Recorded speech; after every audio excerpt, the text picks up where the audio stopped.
தந்தை, மகன், தூய் ஆவியாரின் பேராலே ஆமேன்.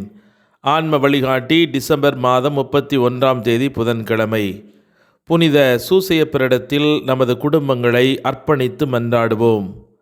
புனித சூசையப்பரே, உம் அடைக்கலம் மிகவும் மகத்தானது, வல்லமை மிக்கது, இறைவனின் சந்நிதியில் உடனடி பலனளிக்க வல்லது. எனவே என் ஆசைகளையும் எண்ணங்களையும் உம் அடைக்கலத்தில் வைக்கிறேன். உம் வல்லமைமிக்க பரிந்துரையால் உம் திருமகனும் எங்கள் ஆண்டவருமாகிய இயேசுவிடம் எங்களுக்கு தேவையான எல்லா ஆன்ம நலன்களையும் பெற்றுத்தாரும். இதன் வழியாக மறுவுலகில் உமக்குள்ள ஆற்றலை போற்றி எல்லாம் வல்ல தந்தையாகிய இறைவனுக்கு நன்றியும் ஆராதனையும் செலுத்த கடவேன். புனித சூசையப்பரே, உம்மையும் உம் திருக்கரங்களில் உறங்கும் இயேசுவையும் சதா காலமும் எண்ணி பூரிப்படைய நான் தயங்கியதில்லை. இறைவன் உம் மார்பில் சாய்ந்து தூங்கும் வேளையில் அவரை தொந்தரவு செய்ய விரும்பவில்லை. உம் மார்போடு அவரை என் பொருட்டு இணைத்து அணைத்து கொள்ளும். என் பெயரால் அவருக்கு நெற்றியில் முத்தமிடும். நான் இறக்கும் தருணத்தில் அந்த முத்தத்தை எனக்கு தரும்படி கூறும். மரித்த விசுவாசிகளின் ஆன்ம காவலனே, எங்களுக்காக இடைவிடாமல் மன்றாடுவீராக. ஆமேன். யோவான் நற்செய்தி 1ஆம் அதிகாரம் 14வது இறைவார்த்தை. வாக்கு மனிதரானார், நம்மிடையே குடிகொண்டார். அவரது மாட்சியை நாங்கள் கண்டோம். அருளும் உண்மையும் நிறைந்து விளங்கிய அவர் தந்தையின் ஒரே மகன் எனும் நிலையில் இம்மாட்சியை பெற்றிருந்தார். இது கிறிஸ்து வழங்கும் வாழ்வு தரும் நற்செய்தி. கிறிஸ்துவே உமக்கு புகழ்.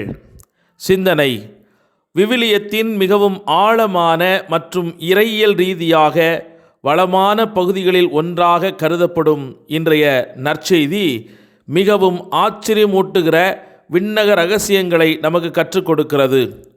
தொடக்கத்தில் உலகை படைத்தபோது வார்த்தையாக வெளிப்பட்ட இயேசு மனித இயல்பை பெற்று மாமிசமாகி நம்மிடையே வசிப்பதை புனித யோவான் அங்கீகரித்தார்.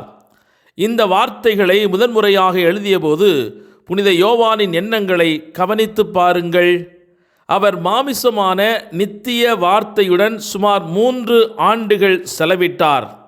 அவருடன் நடந்து அவரது போதனைகளை கேட்டு அவரது அற்புதங்கள், அவரது நிராகரிப்பு, அவரது துன்பம், அவரது பாடுகள், மரணம் மற்றும் அவரது உயிர்த்தெழுதல் ஆகியவற்றை நேரடியாக கண்டார்.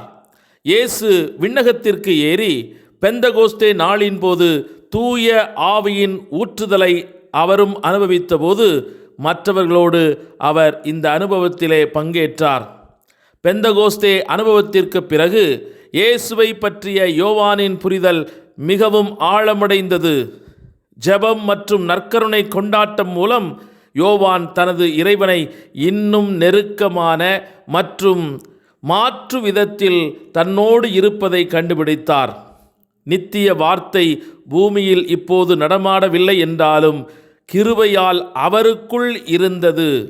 இந்த நிலையான பிரசன்னம் அவருக்கு முன்பை விட மிகவும் உண்மையானதாக, யதார்த்தமானதாக மாறியது.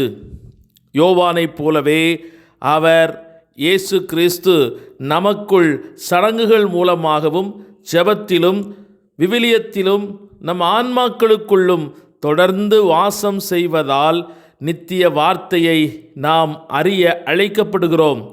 திருச்சபைக்குள் நாம் அவருடைய உயிருள்ள உறுப்பினர்களாக மாற அவருடைய பிரசன்னத்தால் மாற்றப்பட அழைக்கப்படுகிறோம். இனி வாழ்வது நான் அல்ல, என்னில் இயேசு கிறிஸ்து வார்த்தையானவர் உயிரோடு வாழுகிறார் என்ற அனுபவத்தை பெற இன்றைய நாளிலே இணைந்து மன்றாடுவோம். ஜெபிப்போமாக. ஞானத்தின் ஊற்றாய் விளங்கும் தெய்வமே, எம் இறைவா, உம்மை நன்றியோடு துதித்து ஆராதித்து மகிழ்கிறோம். உமது வியப்புக்குரிய காரியங்கள் ஒவ்வொன்றையும் தியானித்து உமக்கு நன்றி சொல்லுகிறோம்.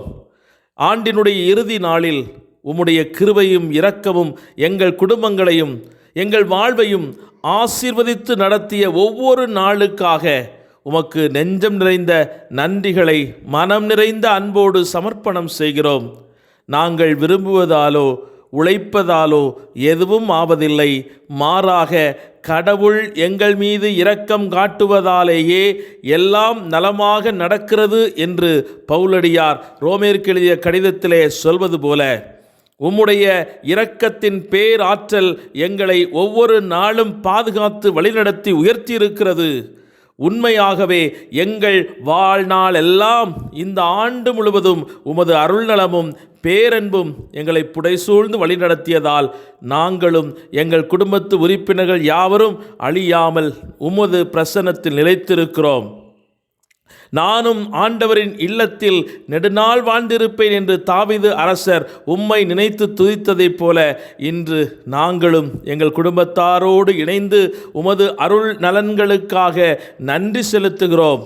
இந்த ஆண்டை எங்களுக்கு அருளின் ஆண்டாக ஆசீர்வதித்ததன் வெளிப்பாடாக நீர் எங்கள் வாழ்விலே நிகழ்த்தி காட்டிய அனைத்து நல்ல காரியங்களுக்காக, உயர்வுகளுக்காக, பொருளாதார நலன்களுக்காக, நல்ல உடல் சுகத்திற்காக, விடுதலையும் பாதுகாப்பையும் நீர் அளித்ததற்காக, பல்வேறு சூழ்நிலைகளில் நாங்கள் துவண்டு போன போதெல்லாம் மனிதர்களை அனுப்பி எங்களை திடப்படுத்தி உற்சாகப்படுத்திய போது கிருபைக்காக நாங்கள் நன்றியோடு உம்மை துதிக்கிறோம். அப்பா, நீர் அளப்பெரிய நன்மைகளை எங்களுக்காக செய்திருக்கிறீர். தொடர்ந்து இதே நன்மைத்தனங்கள் வருகிற ஆண்டிலும் கிடைக்கும்படியாக உம்மிடத்தில் ஒப்புக் கொடுத்து மன்றாடுகிறோம்.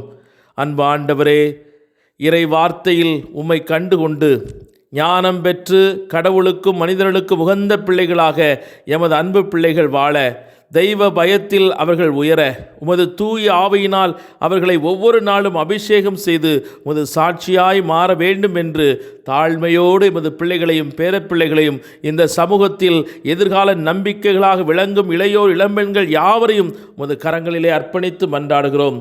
குடும்பங்களின் பாதுகாவலரான புனித சூசையப்பரே, எங்கள் குடும்பங்களை பாதுகாத்து குடி நோயினாலும் பல்வேறு விதமான தீய பழக்க வழக்கங்களுக்கு அடிமையாய் இருக்கிற குடும்பத் தலைவர்களையும் குடும்பத் தலைவிகளையும் நீர் பாதுகாத்து மீண்டுமாக திரு குடும்பத்தின் தலைவிகளாக அவர்களை உருவாக்கி நல்லதொரு குடும்பத்தில் விசுவாசம் உள்ள வித்துக்கள் விதைக்கப்பட்டு உமக்காக இன்று அறுவடை செய்யக்கூடிய அன்பு பிள்ளைகள் உருவாக வேண்டும் என்று உமது நாமத்திலே ஒப்புக் கொடுத்து மன்றாடுகிறோம்.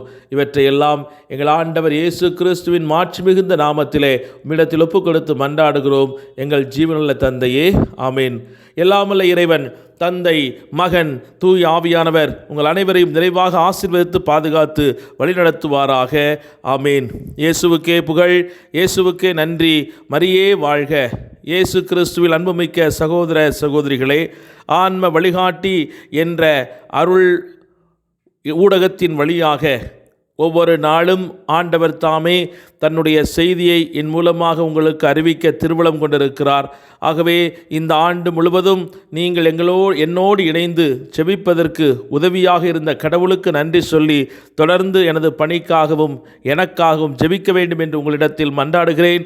நீங்கள் எனக்காக ஜெபியுங்கள். என்னுடைய ஜெபம் எப்போதும் உங்களுக்காக இருக்கிறது. உங்கள் அனைவருடைய நலன்கள் ஆண்டவரால் நிரப்பப்பட வேண்டும் என்று, தேவைகள் சந்திக்கப்பட வேண்டும் என்று, வருகிற ஆண்டு ஒரு மகிழ்ச்சியின் நிறைவின் ஆண்டாக மாற உங்களுக்காக ஜெபிக்கிறேன், வாழ்த்துகிறேன். இறைவன் உங்களை நிறைவாய் ஆசீர்வதிப்பாராக. ஆமென்.